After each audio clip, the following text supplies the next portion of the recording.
السلام علیکم ورحمۃ اللہ۔ جیسا کہ آپ حضرات کے علم میں ہے کہ آج برکتوں اور رحمتوں اور رب تعالیٰ نے اس دن کو بڑی فضیلتوں سے نوازا ہے۔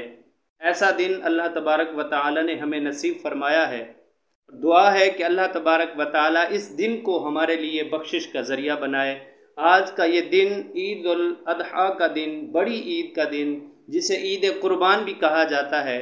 قربان قربت سے ہے، یعنی رب تعالیٰ کے ساتھ قربت کا یہ دن ہے، اور اس دن رب تعالیٰ کی بارگاہ میں لوگ قربانیاں پیش کرتے ہیں۔ آج کسی مسئلے پر گفتگو نہیں ہوگی، آج فقط میں اس لیے حاضر ہوں تاکہ آپ تمام ناظرین کو، میرے ویورز کو جو میرے ساتھ محبت کرتے ہیں، میرے سبسکرائبر کو، آج میں اپنی طرف سے اور میں اپنی فیملی کی طرف سے آپ تمام احباب کو اور آپ کے تمام گھر والوں کو دلی عید مبارکباد پیش کرتا ہوں۔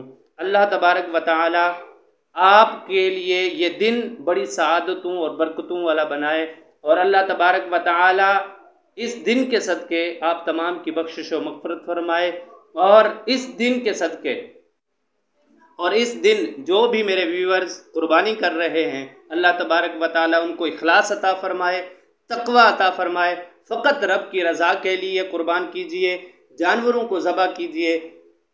بزرگ فرمایا کرتے تھے کہ ہر انسان کا ایک اسماعیل ہوتا ہے، ہر انسان کا ایک اسماعیل ہوتا ہے، اور اسی اسماعیل پر چھری ضرور چلانی ہوتی ہے، یعنی اسے قربان کرنا ہوتا ہے۔ وہ اسماعیل کیا ہے؟ میں، اپنی میں کو ختم کرنا ہوتا ہے، یعنی ہر چیز رب تعالیٰ کے لیے قربان کرنی ہے۔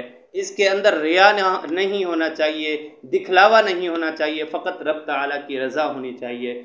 اللہ تعالیٰ آپ کو ایسی ہمیشہ صدا کی خوشیاں نصیب فرمائے، آمین۔